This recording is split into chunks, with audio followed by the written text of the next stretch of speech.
Good evening and welcome to the South Haven Planning Commission Thursday, February 6th meeting, and I'll call it to order. Marcia, if you would please call the roll. Velma Cunningham. Here. Sam Dustin. Larry Heinig. Here. Todd Heinrich. Here. Michael Neese. Here. Rosalie Placati. Here. George Sleeper. Here. Janice Varney. Here. Tim Stegman. Here. And welcome to the Planning Commission. George. Thank you. Next up, we'll have the approval of the agenda.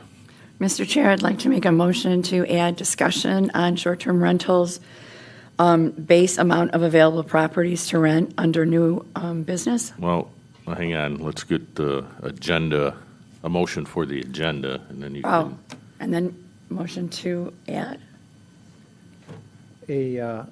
I'll move that we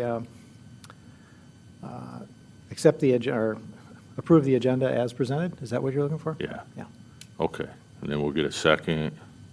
Okay. Second. Okay, Okay. now Now I can do that? make a motion to amend. Oh, Yeah. okay, sorry. Okay. No, Oh, now I you're thought so gonna. too. Sorry. Motion to amend. okay, motion to amend the agenda to include a discussion on short-term rentals, on the base amount of available properties to rent. Okay, is there support? Second, excuse me.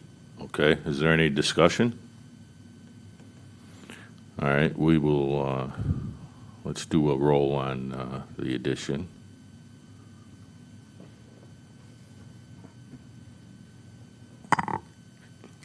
Heinig. Yes. Heinrich. Yes. Neese. Yes? Placati. Yes. Sleeper. Yes. Varney. Yes. Cunningham. Yes. Stegman. Yes. Okay. Now, we have the original motion amended. Is there any other discussion on that? We'll approve the entire package. Quick question, which item would that discussion topic be? Very good point.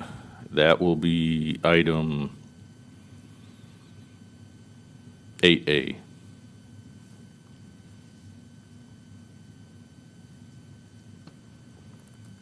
Okay, any other discussion? Once again, we'll call the roll. Heinig. Yes. Heinrich. Yes. Neese. Yes? Placati. Yes. Sleeper. Yes. Varney. Yes. Cunningham. Yes. Stegman. Yes. All right, the agenda is approved as amended. Next up, we'll have the meeting minutes of January 9th, 2020. I'll make a motion to approve the meeting minutes from January 9th, 2020. Second? It's been moved and supported. Any other discussion? Do you want this by roll or we'll just, This should be fine. okay. Any other discussion? All in favor, please say aye. Aye. All opposed? Motion carries. Minutes of January 9th are approved. Next up, interested citizens in the audience will be heard on items not on the agenda. And seeing we have a less than packed house this evening, we will move right on to new business. Item 6, driveway ordinance with a width to 21 feet set for public hearing on March 5th, 2020. Okay. Does staff have anything they want to add on this item? Not much to add, just that we've included a draft ordinance. This is coming back to you from City Council. They'd like to have you have the Planning Commission consider a 21-foot wide driveway, and to note that while the current regulations state the curb cut may not be more than 1.5 times the width, the new model ordinance or the draft ordinance would be maxed at 24 feet, so it really wouldn't matter. So if it's 21, if it's proved to be a 21-foot driveway, the curb cut, the approach would be no more than 24 feet. And so if the commission agrees, we'll motion this, or we'll set this for public hearing and get this notice to out. Okay. Any other questions? I'll entertain a motion. I have a question. Okay. Will that be paired with two-car garages, or is that set for everyone? I believe that if you'd like to make that comment, I think that could be paired with it. I don't believe that the ordinance pairs that with a two-car garage. It's just setting a standard that driveways could be up to 21 feet, regardless if it's a one-car, two-car, or no garage. And that's up from 16? That's correct. Substantial.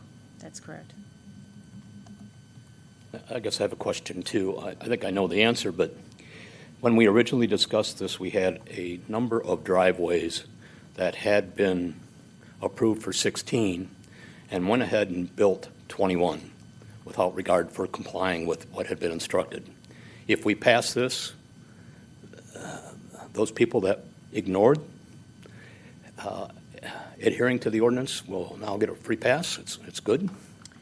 So if this is passed, 21 feet is passed, then anyone who had put in a driveway that was more than the 16 feet that was allowed would be basically brought into compliance. And those who have a non-conforming driveway, unless they change their driveway, would not have to shorten it down to 21 foot. Was that ever being considered? I mean, to have them go into compliance? No, but if a person tears out their driveway, that is a time that we could come Oh, in and ask absolutely, them. yeah. Yes. Okay. You know, the arguments that were made when we made our recommendation, I think were very valid in terms of green space and parking availability. And I can see having the larger ones in a suburban setting, but in a small town such as ours, I can tell you that I have a driveway from my house, and then there's a driveway for the next house next to me. And I have to be extraordinarily careful driving out of that driveway that's a little larger because of pedestrians that might be coming down, or children on bikes in particular. And so I don't think, for me, I'm just more cautious than I would be if I was just, because when you have a larger driveway, you tend to use it as you're swerving out or coming in. You do a larger swerve. And so as far as safety goes, or caution, I just find that it's not necessarily less hazardous than a 16-foot. Now, I can see if there's a two-car garage, possibly 21 inches, you know. But for every house or new house that's coming, we want to think about, you know, how our community is going to look and feel, as well as the safety part of it. So those are just some of my comments from the last discussion that we had. I guess it makes sense. The recommendation from the staff makes sense, and I won't fight it. But I do also have to wonder about the motives, whether it really is about the two-car garage or whether it's to give extra parking spaces for their rentals. I can't imagine a 21-foot driveway in my neighborhood. I absolutely can't imagine it. We have a two-car garage. We have to make that sharp cut, but you know what? So do my neighbors. And it does bother me a little bit that we need to be mindful that we don't create a community that is about asking forgiveness and not permission. It's not just this ordinance, but it's all ordinances. Well, and the point of this agenda item is to set a public hearing where we can get a bunch of feedback next time and then have a deeper discussion for Okay, I understood consideration or not. this was our time to send it back to the council for their approval. No? No, No. we're going to be setting the matter for public hearing for March 3rd, or March 5th. And the reason why it's coming back to us is that as part of our zoning ordinance, prior to the council enacting any zoning ordinance that is different from the PC's first initial recommendation, it has to come back Yes, to this okay. body to review their changes and then get sent back up. So that's why we're doing this, and we had to notice it, but we missed the time for that, so that's why it's being put on the March 5th. Well, thank you for the correction. Thanks. So you have a month between now and then to really hone in your arguments and and misunderstood. listen to some input, right? Thank you. And as we're going through our zoning ordinances too, I noticed that in the ordinance, it says the zoning administrator shall inspect the driveway for compliance and notify an inspector prior to issuing a certificate of occupancy. So as we're looking at our ordinances and enforcing them, I think that that's an important point as well. It is, and we've been working with engineering.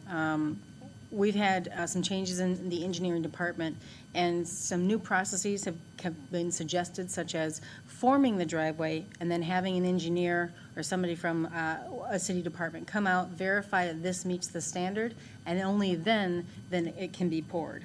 Currently, right now, you pay a right-of-way permit, you pay a deposit, they pave it, and then they come out and certify. Well, that kind of, it's poured right at that point. So I think that I've been working with the engineering department, Bill Hunter, to try to see if we can modify those processes so that the forming is done, then the inspection, then the pouring, because it's a little bit difficult to tear it out once it's been paid for and poured. Thank you. I'm smiling because I used to work for a concrete flat guy, and generally, you were setting the forms as the concrete truck was pulling up. Right. So I'll entertain a motion to set the public hearing. I'll make a motion to set a public hearing for March 5th, 2020, regarding an amendment to the zoning ordinance pertaining to driveway widths. And I'll second that. It's been moved and supported. Any other discussion?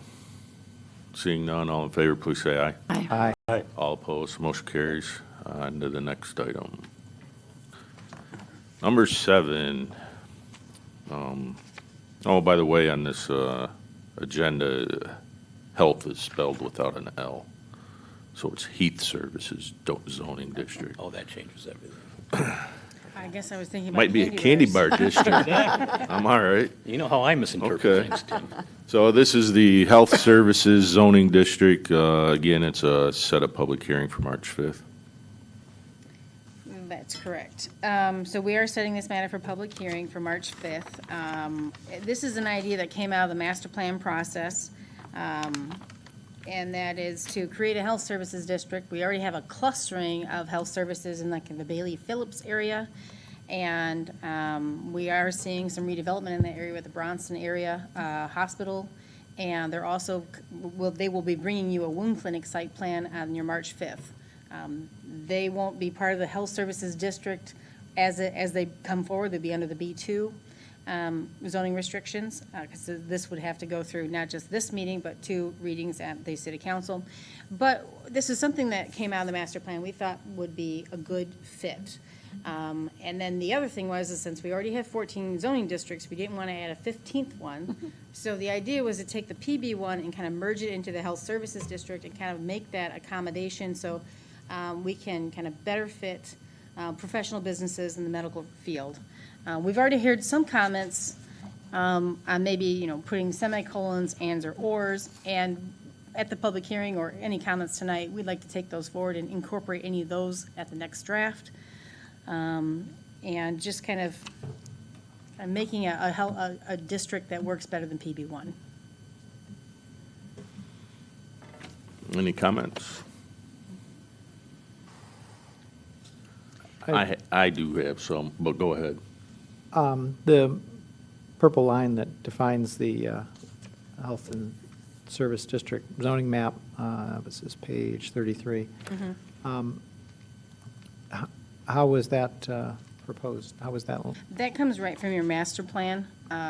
So that's existing? So this would be the current zoning map of where the boundaries would be if Okay. this were passed, but it's basically based off of the master plan, so that kind of weird-shaped parcels kind of brought in would be the proposed health service district. Okay. Of course, if there was a good reason to not follow the master plan and take certain properties out, I think this board could hear them.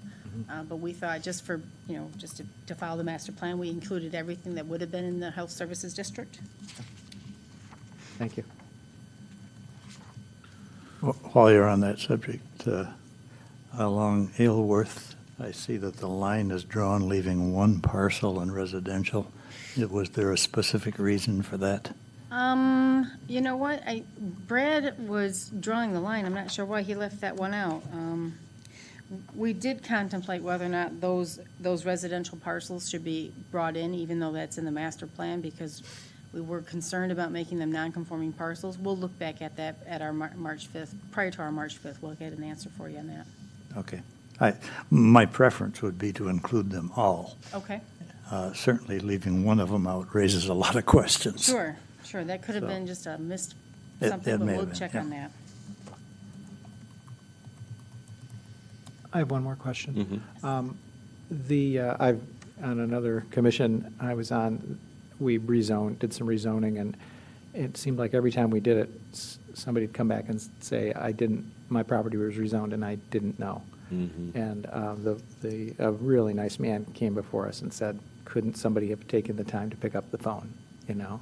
And I just want to make sure, I know that we have certain rules that we have to follow, particularly with residences, and if there's, uses here that are unclear, I hope somebody can find the time to, we can designate somebody to make sure that everybody whose property is. Well, it's within a certain distance, correct? So my understanding is that all properties within the district to be rezoned will be notified. I believe that we use also a 300-foot buffer for anybody adjacent to that. Yeah. And then in addition to that, we also do a public hearing in the notice, a public notice of, a notice of public hearing in the newspaper. So, All right, anybody else? I have a few things, so if you turn to page 31, I'll be referencing the second section, being there's no section number. So my first one, obviously these will have to be renumbered, but for purposes of this evening, I'd like to, number 3,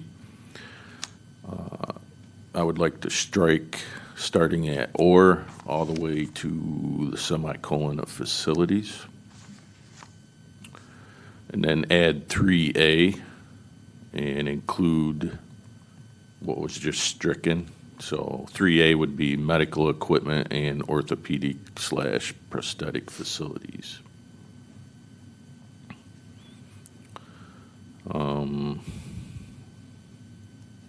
While we're on the word or, all the way down to item 16, educational or conference centers, I would like to strike the word or and insert the word and. okay. And then Nick's not here, so this was going to be a question for him. The definition of a facility versus a center. And in the legal dictionary I have, facilities mean any and all real property owned, leased, operated, etc. And I could not find a legal definition for center.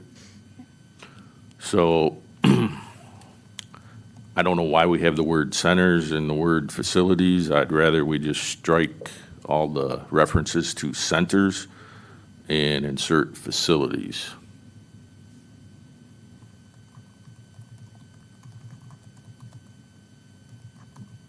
Okay.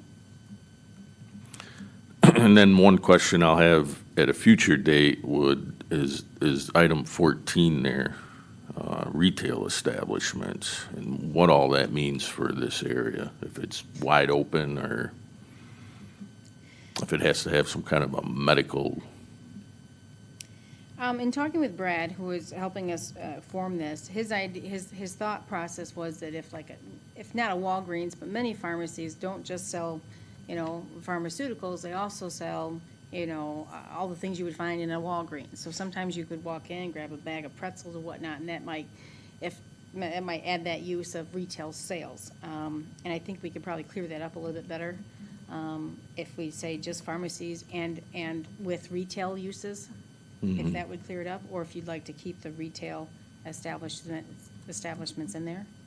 There may be other medical things to buy, but I'm not sure. I think we covered it with medical equipment and orthopedic prosthetics, but I could be wrong. But we can clear that up at our next one. Okay. And then I'm just going to mention that so far we've done the laboratory marijuana testing, right? That's correct. But we haven't touched anything else. So right now we have an overlay, but this might be an area that some of that can also be put in. Yeah. So we should keep that in mind when we're discussing this. That's all I have. Yeah, for now. I had the same note on that, Tim, but I thought we had prohibited through the overlays any of that consideration for this district already, but I had that in my notes. And to Tim's other point, I guess I would like clarity as well on restaurant, cafeterias, educational, and conference centers. Are those limited to those that serve a health purpose, or are we talking about being able to put up a conference center down there? So is there a connection back to the intention to have this be a district centered around healthcare? And that was my question regarding restaurants and cafeterias. I have a list of things here that aren't on the list, and maybe you see them as covered Okay, by what you have there, but chiropractic services, massage, acupuncture, physical therapy, and I don't mean the therapist definition, I mean general therapy sessions for physical needs. Dentistry, Oh, dentistry is there, is it? number one. Oh, yeah. So you have medicine or dentistry? What falls under medicine? I think that's the crux of Larry's question. Does Yeah. it That may also go cover into these. the, I wasn't clear on that. Sure. And I want to make sure that staff is comfortable with it, and so is the attorney. sure, so just so I've got complete notes, it's massage, physical therapy, chiropractic, and was there a fourth one? Acupuncture. Acupuncture, okay, thank you. Yeah, that can all be a subset of one, I would Yeah. think. It could be, yeah. The massage and acupuncture, I've only seen in dentists, or not dentists, chiropractors and doctors' offices, but it might be a standalone business for someone. Okay, unless there's anything else, I'll entertain a motion to set the public hearing. Did you want a discussion on the funeral home? Kate, would you like our opinion on that now? If you want to give it to me. I do have a few notes on that. Oh, I thought you were done. I think there are good reasons to include it. When you look at providing city services, the funeral home isn't much different as for electric, water, and sewer, in my view, than what a doctor's office, a lab, or a pharmacy would be. The reasons I see not to include it is parking and traffic is considerably different during a peak use.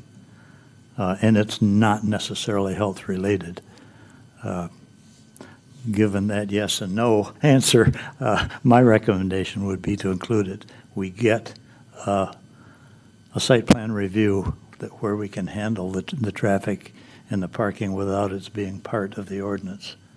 And so any variations there can be handled in site plan review. So, and the fact that there is one there within this district, we don't make it non-conforming if we include that in the ordinance. Okay. So, I have a question on that, though. If we do include that in this, that wouldn't be the only place then a funeral home could go, would it be? no, I'm not sure, but I thought they were allowed in other business zones. Okay. All right, because conceivably, there could be two. oh yeah, Yeah, okay. there used to be 3 in town. Really? Downtown, My, I was jumping. in your house. All right, thank you. Okay, I'm finished.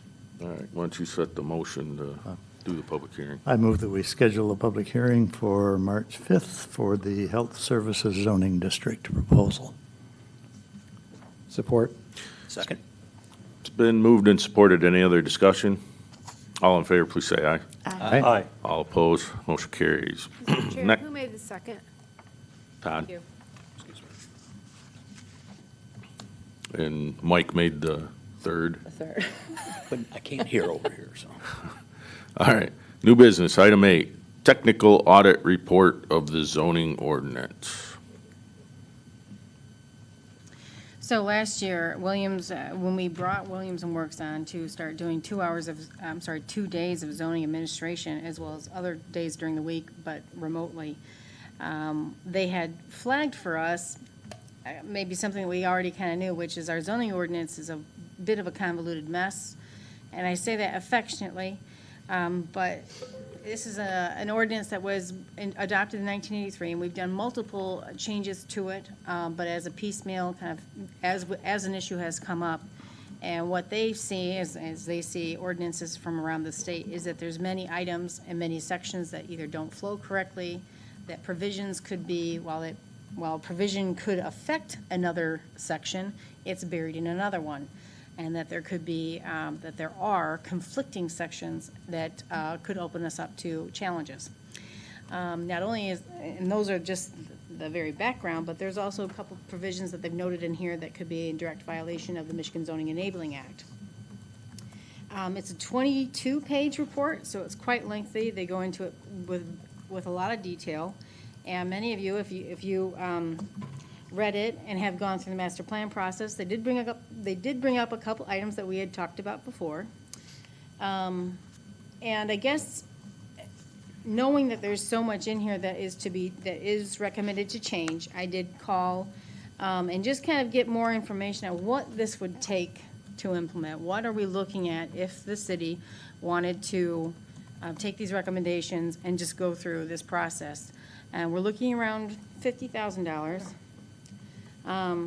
But I think that if we're going forward and we're going to be a pro-development, community that really wants to effectuate good zoning, there's a lot of things to fix in here. I guess what I'm looking for this board is to consider the recommended fixes in here. And we don't have to agree with everything, but we obviously have some work ahead of us. And there's 2 ways to go about this. We could kind of do this piecemeal, kind of like, kind of do one thing, 1 month, one thing, 1 month, and just kind of go at it as we can. And that could take a couple years. Same amount of money probably, but very extended over time.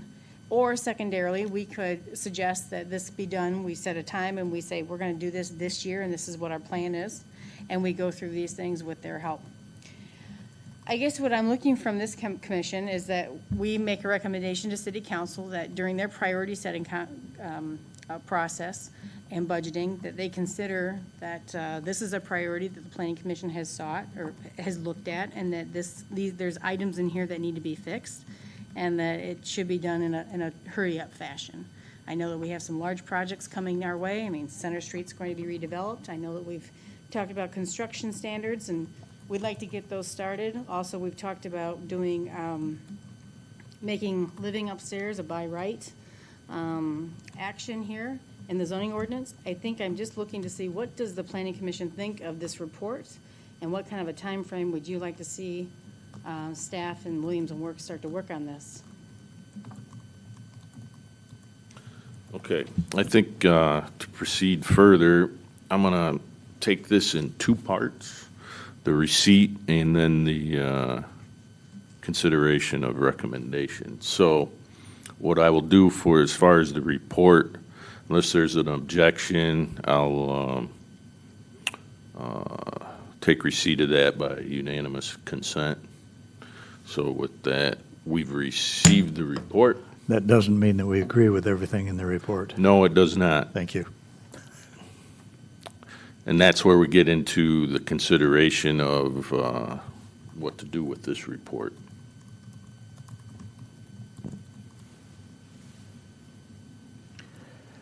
I think we should move forward with it as quickly as possible. That might mean some subcommittee work, but I think we, Get me. because you appoint subcommittees. No, I was looking at that half of the room. I think we should recommend to City Council that it be put on their priority list and we move forward with it. We're sitting here violating state law in some cases, and I don't think they pointed out any place here where we're violating case law, but we may be. And I don't think we want to be in that position. Yeah, I agree. I again, reading through it, I was very impressed. It's some very good work. It's detailed work. Certainly as a novice to this and not a lawyer, trying to read through our zoning has been a test for me. And so I think anything we can do to help it be user-friendly to the people that live in the city to understand their zoning is wonderful. Having said that, I love that you listed that the intent was a more comprehensive, modern, and user-friendly document, but I did find a couple places that we strayed from making it a more usable document and actually got into policy change. And that I have a lot of problems with, especially the recommendation for multifamily units in R1. Right, Kind I- of slipped in there. It's like, no. Well, they were recommending that as something coming from our master plan. And I think It that was- actually violates the master plan. It violates the second goal of the master plan that says, second goal of the master plan calls out preserve the existing desired character of the neighborhoods established through history and tradition. No, but it doesn't violate the one that says we need to get more affordable housing. Yes. So you have to balance those when you come down to it. That's correct, but our zoning currently allows multifamily housing in parts of our zoning. So my issue is this is not something to be fixed by the planning commission and the zoning people. It's something to be decided upon by the people that live in R1 neighborhoods. We're already feeling a little bit pushed upon by how the character of our neighborhoods have changed over the last 10 years. No, that So, I mean, something's got to be discussed, how we implement those two Exactly. goals. Yeah. exactly, and I'm just saying, we can't just, I would be opposed to recommending that we accept this and send it to council for approval, saying, no. We'll be doing this in parts. Okay. That's correct. This is just a framework of items that they have flagged. And as they noted in the preface, is that there's a lot of things, this will be done with local input. So I'm not sure if it'll be a master plan process, but it will be a steering committee, and we will be working our way through this, and then we'll be bringing it back to the full council, or from the full commission. When I read certain parts of it, I just kind of, we talked about this in our master plan, and yes, we did omit doing duplexes in R1s because that was a contentious bit. You can do multifamily in RM1s and R2s. You can do duplexes correct. or quads or whatnot, depending on if you have the right size, a lot.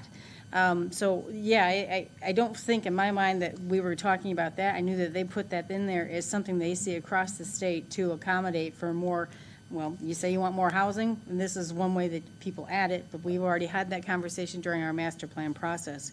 In my mind, I really kind of gravitated to the fact that it would be renumbering, making things concise, listing out your uses by right and by special uses, cleaning it up, making sure it tabulated correctly, and that it wasn't contradictory, and that you organized it when you should have an overlay zone, what sections those go to. Right now, it's kind of a mystery. It should not take a law degree or 5 lawyers in a room to discern what is in our zoning ordinance. So that I agree in that respect, I think it's very much needed from the staff's perspective. And I would agree with all of that, excuse me. As we position ourselves in the greater community and even nationally as we try to sell South Haven, and if all of our tools in our toolbox are not only up to date, but state of the art, we just look that much better. But I know that's going to be a lot of work, and it does cost money. But I think the sooner the better, because I don't think we have time to waste as we attract, other development and businesses. Everything we do here costs time and money. I know.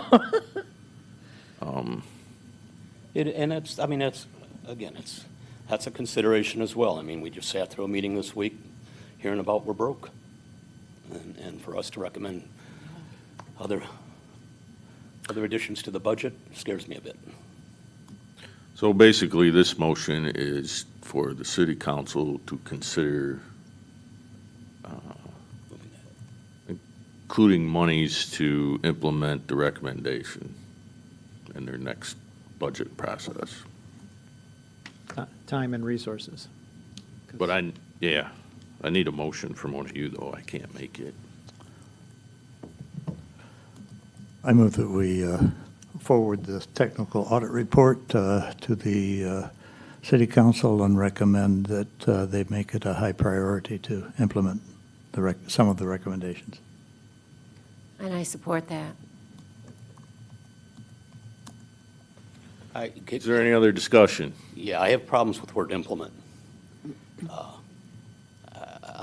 I'd like to send it to the council to have them begin to study. Well, the study's done.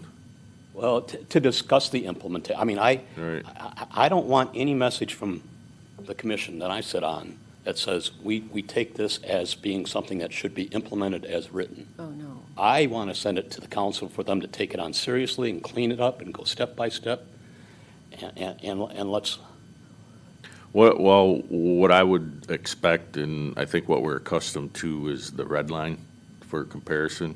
So I would expect that's how it will be coming to us when it's worked on. Yeah, I hear what you're saying, Mike, because when I started reading, I was taking copious notes. And then I thought, well, no, that's not the point of this right now. And so I sort of let some of that go, but I see the value in the organizational piece. But then there are also things that will come up for discussion. So my major question was, how are we going to approach this? And so I guess that's what we're discussing right now. If I may suggest a motion.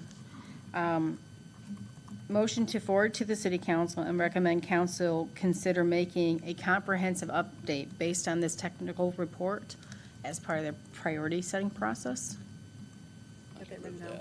Kind of. Well, that's up to Larry, because he made the original motion. Do you want to amend your motion? I made the motion that I wanted to make. Okay. I'm not sure I got the exact wording, Larry. Can you repeat it? That we forward the technical report to the city council and recommend that they make a priority of moving forward with implementing some of the recommendations. Keyword being some. I stated that word, yes. Well, that's how it differs from the staff recommendation, so for Marcia's sake. Okay. and again, I'm happy with that wording, as long as we understand the intent is we want them to get moving. 90% of this could be fixed tomorrow if they said, yeah, just let's change it. It makes good sense. It makes it more readable, makes it more operative. But there's 2 or 3 issues here that shouldn't just be taken as, oh, yeah, it's fine. They need some discussion. So if the word some fits, then I'll buy that. I'd like to make a comment. As I went through this in preparation for the meeting, I know enough, I've lived here long enough to know that some of these items have been massaged and they're the result of a lot of conversation, a lot of arguing, and Kate used the term affectionately. She has some affection for it.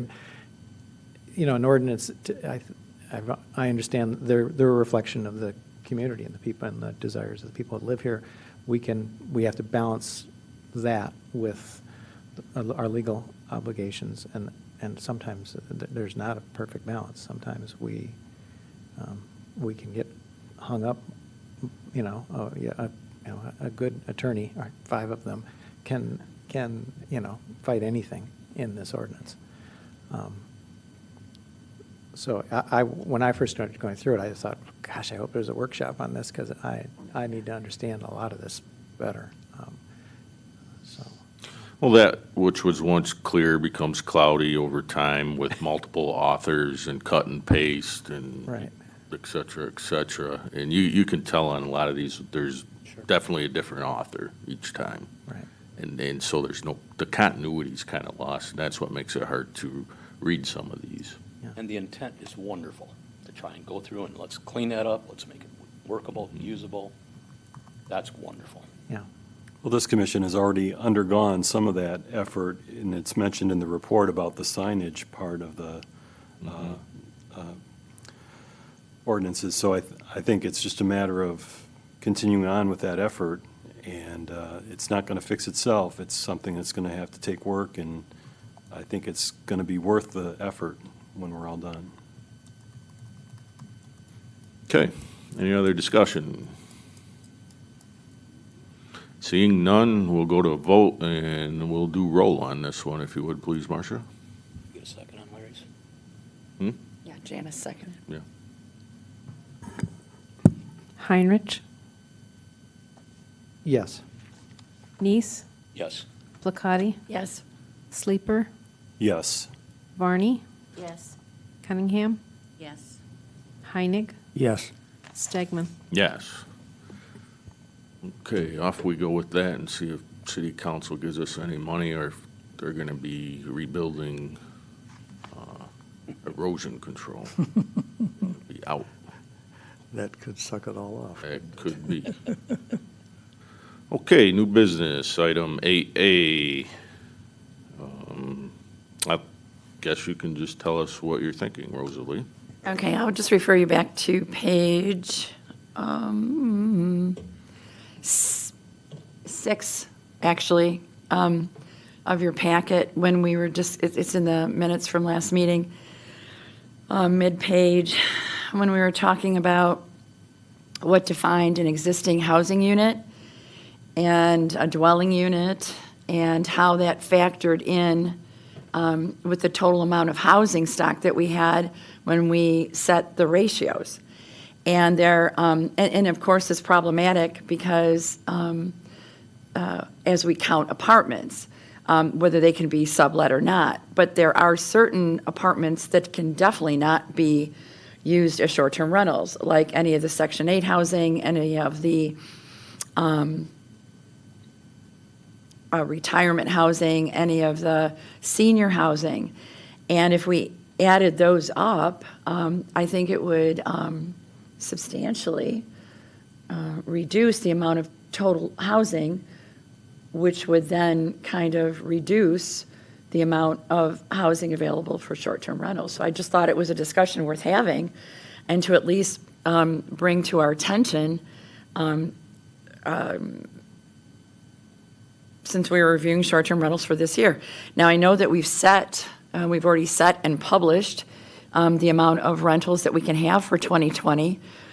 So I don't know if we can undo that, and it probably wouldn't be practical or prudent, but I just didn't want to let go of that since I think it's important. Okay. Any other comments on this? Yeah, I support that. I think, and again, I think the argument was we went with dwellings because it was the number that was readily available from the census. It would have been too difficult to pull out the apartments. And there's other things other than the apartments that might fall into that base. I'm not sure mobile homes should be included in the dwelling count. But having thought about it and looked at it and done a little research myself, it's not that hard to get the occupancy or the number of apartments that each apartment complex in town offers. It's not hard to take a look at leases and to see that almost every lease forbids subletting of those apartments, so they couldn't be used for short-term vacation rental by law already. Now, when you start adding up the numbers, Maple, what's the one by River Ridge, Maple Glen itself makes available an extra 27 business licenses on a 4-to-1 ratio. That's just one apartment complex. If my quick count was about 80 additional long-term licenses were available by counting units that could not be used as short-term rentals anyways. It was my understanding, and it's my fault for not understanding better, that when we discussed it originally, we were talking about single-family residences, not apartments, not mobile homes, certainly not our senior housing. So I would have argued for a much different ratio had I known we were going to include anything where anybody lives. Well, I would have to take you back to when that started, though. And the reason we talked about all the housing was because it's fair instead of just singling out one particular area. And that was the original argument we were having with each other. Right? Now, explain that to me. That's why we did the large number, and we didn't just say Ward 1, for example, these particular blocks. And myself, I'm deadly against that, because I think you're spot zoning. And I think this kind of alludes back to that. So probably to go forward, if you're looking at changing the language, because we are only a year into what we just passed. And we had talked about a 2 or 3 year time period before we really sink our teeth into it again to see how well things have progressed or what language we didn't like. But if you want to open that up again, I would probably say we should set up an ad hoc committee, and you guys could work on whatever language you want to try and insert. I think that's probably the way to approach this. Okay, Tim, and that makes sense, and I hear you, but just a practical question, for instance, 335 Center, we have an agreement with them that they're not to have short-term vacation rentals. Are they included in the count? You know, I've actually thought about that one. So let's say you rent that, and you just kind of, on the side, rent it to some of your other friends as a sublet. I don't think there's any way to actually stop that. It may be in the language, but I don't think you'd ever know. Yeah, again, I'm not a lawyer, but I'd have a real problem if we give a tax abatement to someone that can break the rule that easily. My point is, I think that's tough to enforce, even though it is in there. My point is we should never give them a tax abatement then. Well, my son just rented a place, and the lease is, if somebody's living there permanently, their name has to be on the lease. Either they're a guest. But there's no commercial transaction there between the property owner and, there's a sublease. I mean, unless they're doing something it violates their lease. Right. It's been a long time since I looked at a rental lease. Could we please use the mics? I can't hear. Yeah, I'm sorry. Just to clarify, Yes. the census is what we go off of, and I'm not sure if those units had been added into the census when we did that. I think Ryan did do some calculations, but we didn't carve out those units, even though we did give a commercial abatement and they cannot do the short-term rental, because really, going on the language of the ordinance, we have to just say, well, is this a dwelling unit per the census? So I understand the confusion that it's adding units, because every time you add a unit into, as you add housing, that is going to increase that census number. So I just wanted to give that clarification. I mean, is this something, I felt it was important. I know Michael did. Is this something, I'm just asking my fellow planning commissioners, is this something, is this appropriate that I ask other people here? Sure. Okay, so is this something, you feel this is something that I could pursue in an ad hoc committee to kind of take a look at language for the future? I mean, this is a topic that's very important to our residents. And even if it brings it down by 100, if there's somehow we can, just clarify it and make it more accurate. Is this something you think we should pursue? Yes. Okay. And it's not, and again, I don't want my views misrepresented or misunderstood. It's not about reducing the number of short-term rentals. It's recognizing that once we've accepted that level, they're grandfathered in. It's not something we're going to go back and say, oh, wait a minute, those are no longer units that we're going to include in the denominator. We can't go back and take away the permits we've given those properties. So I'm just saying, let's be a planning commission and be preventive rather than having to try and take care of a problem that's going to occur in the future when we find out we've got 800 rentals in town. Could I ask a question about Yeah. what Mike just said? You said these are annual permits, right? Yes, but when we pass the ordinance, as I understand, the properties retain those permits, not the owners. So once they've got one, they got one. No, that's That's not not correct. correct? No. So they're not, properties are not grandfathered in. No, they're not. Oh, So I guess. excuse me. When I say that they're not grandfathered, they have an existing permit. So they have to renew and they have to create, so they have to submit a new application, they have to have correct information, they have to pass an inspection, pay their fee. If they do not do that, they have at least 1 year to get that Thank back, and then it goes, if they do not, it goes back in the pool. But they have their spot. They have their spot for 1 year. Yeah. If they don't renew or. They don't do fail. everything properly. But after that, it goes back in the pool. Yeah. So it's not a forever, it does not run with the land. It's It not a goes back in the variance. pool. We don't deduct that from the available. It's just that property's no It's longer. deducted from the available pool while it's in that kind of not issued period, All right. because you have to give at least 1 year's grace. Mm-hmm. But once that falls off, it goes back to the pool as an available permit. All right. Stand corrected.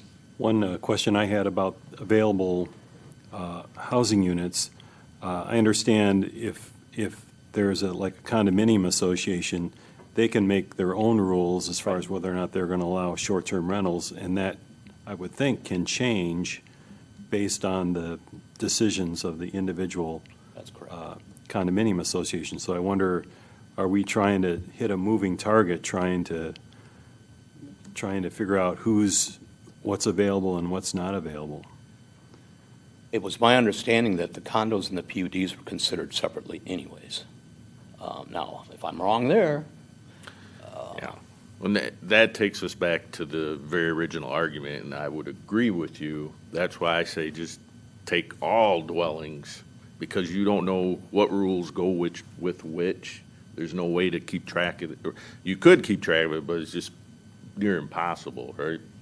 So I was in favor of taking all the dwelling units to come up with the number, not taking out a PUD or condo here and this and that there. Just nice and simple. yeah. And then But to we also have to remember, and this is, as a planning commission, and we've sat in the charrettes before. Sure. And you're doing these plans, and it really doesn't matter what it costs because you're brainstorming. But when it comes city council time, and we just saw the report, right now, the first time out, we're in the hole $50,000. If you reduce the amount of rentals you can have, that number's going to go higher. So we haven't found that balance yet, because if you're talking $50,000, project that out a few years, and now you're talking, a block of street to pave. That's going to get quite expensive. So Yeah. we need to wait and Understood. see a couple more reports where we can really make some decisions, but Understood. And we are getting all kinds of great economic data from the folks down at Upton, and there's a reason why we have the highest housing on the west coast of Michigan and the lowest wages. I mean, that's an issue too. So it's all got to be taken into perspective. To George's comment, and that's part of, and I'll agree, it's a philosophical discussion on my part. The people in my neighborhood are not fortunate enough to have the wealth to have a housing HOA. We rely on zoning to protect our neighborhoods. We don't have the right to get together and say, our neighborhood doesn't want short-term rentals, so we're going to have a housing association. We can't do that. So we're relying upon zoning to give us what we, when we bought our property, thought we were buying into. So times change and whatever, and I don't have any problem with that. But I just want to make sure as we move forward, our decisions are based on a clear understanding of what we were doing. And Tim, I know it's clear in your mind, it wasn't in mine. Just to give your point of clarification, George, the attached condominiums, and there are 4 PUDs, those units, while they are unlimited the number of business permits, that's not part of the cap, the number of permits allowed per year in the non-exempted areas. Okay, so it goes into the denominator, but it doesn't affect the cap. Right, it's taken as it's just counted as another dwelling unit for the housing census, but it does not go into the number of business permits allowed in R1 or residential areas. Well, for the single family and others. Those permits just are not counted in that calculation. I appreciate the discussion.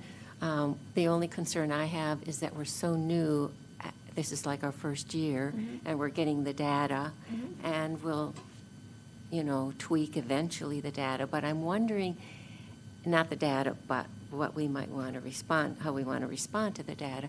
But I'm wondering if it's too soon to do that. I'm wondering, we worked so hard on this, and it just flew out the door, and we're seeing some of the results, and there might be others that will be coming down the road. I'm just wondering if we're making this decision to continue to investigate this a little more too soon. I'm wondering if we should just give it some time to settle down so some of the systems we can see, and then look at that data, and there might be something else that needs to be tweaked. But to do it out the gate like it seems like we're doing it just after 1 year, I don't know. It just, I like to give it a little more time. I do think that the whole short-term rental issue is about trying to find the right balance. And I think that what this commission did, I think, was very good at finding a good balance. And I kind of agree with Janice. I would kind of like to see how that works for a while and see if maybe this is the right balance, or maybe we need to make some adjustments to it. Right, and what I suggested wasn't going to really change anything, and I agree that we just, have our first year in, and we're just still looking at all the data. What I'm suggesting, none of that's going to change. The retirement homes are still going to be the retirement homes, the Section 8 is still going to be Section 8. So, I can look into that on my own and come up with some numbers and simply supply that information. It won't take any staff time, it won't take any money. That's all public knowledge. I just think it's knowledge that we should have and not forget and not lose. This is something that affects the bottom denominator. And whether we take a look at it next year after we look at this whole year and we have maybe perhaps some more things to tweak or whatever, this is something that I don't think is going to really change, and I don't want to lose sight of. So I'm willing to take a look at this myself and bring back the information to y'all. And my argument is not to change it Yeah. either. My argument is to continue the study. If you look at all the communities surrounding us, their studies continue on. Ludington this week, Traverse City 2 weeks ago. People are continuing to look at it. It's an evolving issue. It doesn't stop and say, okay, we're done. We learn as we're going along the way. And all I'm suggesting is that we continue the study. We don't have to initiate something that says stop, halt. We're going to do it different. But let's check and see if it's really meeting the intent that we intended. Is there at least one or two more commissioners that would like to investigate this further and be on an ad hoc committee? Beyond an ad hoc? Yeah, I'm still trying to figure out if we're going to do an ad hoc committee. I know the two of you would like that. I was wondering if anybody else up here would like to join you. If not, we won't do an ad hoc committee, and you guys can do your own research. I'll be a third. You would? Okay. Thanks. Is there anybody else? So we got 3. That's enough for a committee. Cool. All right. Sure. So we'll form an ad hoc committee with Todd, Mike, and Rosalie. Okay, thank you. Mhm. Is there a certain time frame you'd like to have this report in? I can just tell you from staff. We've got a lot of other Yeah. things going It's- on, and we still have to implement what we talked about from our last ad hoc committee. Yes, That's- correct. Right. I wanted that done first before we spend any time with that. I don't intend to speak for Todd and Rosalie, but I don't see this thing as having any immediacy. No. I simply want the door open that says we're going to be open Right. to continuing to collect data. I Well, don't, I think you have something specific in mind, and probably won't take too long to put it into writing, will it? Once you they're able to sit down and with staff and, Well, I would imagine it would involve investigating what other communities are doing, investigating other other ordinances. I mean, I would hope it would be a fairly studied approach. well, I'm under the understanding that this is to change the denominator, That's correct. pure and simple. That's We have correct. to have a very specific That's thing correct. you're going to do. It's not a generic study of the surrounding areas. It is not, but there are surrounding communities that do use a different ratio and do use a different formula. Okay. But again, I fear that we're making this much bigger than I'm intending it, Right. certainly what's in my heart. Well, it's short-term rental, you know, it puts your radar up whenever Well, Got a word big comes bullseye. up. That's not, It grows. that's not me, come hang in my neighborhood. Yeah. It's like, don't assume the short-term rental thing is solved, because we did our work, we did great work. But it's still. I didn't get what I wanted, you didn't get what you No. wanted, so I guess it's okay. I was happy with the work, you know that. You know, it's all right for now. Yeah. But do expect if we open up again, there's gonna be a lot of extra comment coming in, and Janice made a point, I did. It's been mentioned that it's just out the gate. I agree. It's tough to really wanna get on that horse and ride again. Yeah, of course. Okay, It's been 8 years to get us there, so. Yeah. yeah. It's evolutionary. All right, so I think we're good with that for now. We got the ad hoc committee, 3 people, and we'll fit that in when you could fit it in. That's about all I can say for right now. That's fine. Well, we do have some big things coming, so. All right, where are we at? I think that was it, isn't it? Yes, staff and commissioner comments, so staff. I do have a list of comments for you. Welcome, George. George is our new council rep, so welcome to you. I do want to keep putting it on your radar that we are going to have training in May for planning and zoning essentials as for the ZBA. I'm going to make this mandatory for the groups, and if you can't attend, we're definitely going to have it videotaped. The reasoning is, I think this is 2 boards that are so critical to what we do here, that making sure that we have up-to-date knowledge and training, I think, is essential. So we're working on getting that finalized. What kind of day of the week are you looking at? I'm Georgie. actually looking at a Monday or a Wednesday, because I'd like to get it to a night that both boards typically meet. So I'm looking at possibly May 11th or May 14th.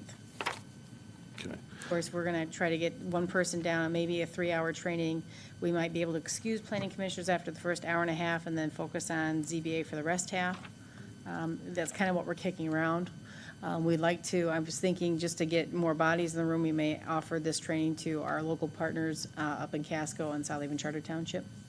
And if a commissioner cannot attend and it is available online, are we going to have them come here to watch it and sign in? We may be doing something like that, just so that Okay. we can ascertain that it has been done. I mean, Yes. You know, it's the trust but verify, and I Very think this is important. just very critical that we get this done. Excellent, thank you. And just to kind of get you some ideas of what's coming down the pipeline, we'll be bringing the Bronson Wound Clinic to this board for site plan review. I don't believe that any special land uses are needed because they've conformed within the B2, so that's coming to you. We'll be bringing the CBD balconies for this group, so that's part 1 of what we're going to be newly implementing. Obviously, the 2 public hearings that we set tonight. And I also want to let you guys know, we had talked about the Coastal Resiliency Program that LEA, which I found out is Land Information Access Association. So this kind of stemmed out of, I want to say 2018 or 19, we had that joint session with South Haven Charter Township and Casco, and we brought in some speakers from LEA to talk about how to make your coastal area and planning for a resilient community. We have just found out that we have been selected as a match program, so we are going to partner with our 2 local communities, and we'll be doing the Coastal Community Resilience Matching Program, Matching Grant Program, so we will get together with LEA and the 2 other planning commissions and start to do some joint planning efforts. And that would kind of roll into how can we, as this entire area, have a unified and plan for our coastal areas. So just know that's coming down the pipe, so that's a little extra on your plate. Do we have any idea when that's coming down the pipe? No, we're just starting to get it off the ground. We were just notified recently that we were selected to participate in the grant program. So we just got that notification. And we've gotten the approvals by the 2 other boards. So we'll be getting that rolled up. And then, of course, our technical audit, there's a lot going on there. And there may be some redevelopment coming down of the all-season site. We are seeing some plans come across our desk that we're starting to take a look at from all engineering, building, fire marshal, and so that may be coming to this board. We may consider doing a joint review with Harbor and Planning, but that would be coming, so. All right. So a lot of half-hour meetings this summer.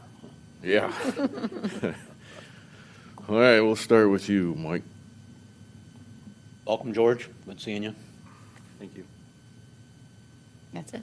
Oh, and welcome, of course. I just had a question about the signage at the Barden's corner. Is that like in compliance? I mean, have you noticed that it's flashing and changing all the time? Well, we've noticed that. We've noticed that a couple different places. Okay. And I believe that we have sent out, or we are sending out letters notifying them, hey, the zoning ordinance has changed. Here's your friendly notice that you Okay. need to make it, just have it there. Okay. No flashing, no graphics and such Okay. like that. So we've right, been thank working you. on getting those notices out. All right, thanks. I want to thank staff for having the technical audit report done. I think that's going to be very useful and certainly more user-friendly. So thank you for taking the time. Welcome, George. Look forward to working with you. I just want to say that I'm happy to be on the Planning Commission. I've admired your work from my vantage point on City Council, and I'm looking forward to trying to Be in the storm. trying to help make the Planning Commission do what they do so well. And Kate, thank you for sending me those documents to review to help me get up to speed, because You're I feel welcome. like I think I loaded you up pretty good. So. yeah, it's like drinking from a fire hose right now. That's it, thank you. Welcome, George. Big shoes to fill. Got to brush up on your bad puns, double entendres. Rosalie, thank you for bringing up short-term rentals. And with apologies, really, to the people that I know went through this a couple years ago. I'm new, Mike's new. It was one of the things that brought this commission to into my vision was how that was handled. And I remember going to workshops and things that you all went through, and I imagine you start to sweat a little bit when you think about that. But I think it's one of the most important ongoing issues in our community, how we manage that.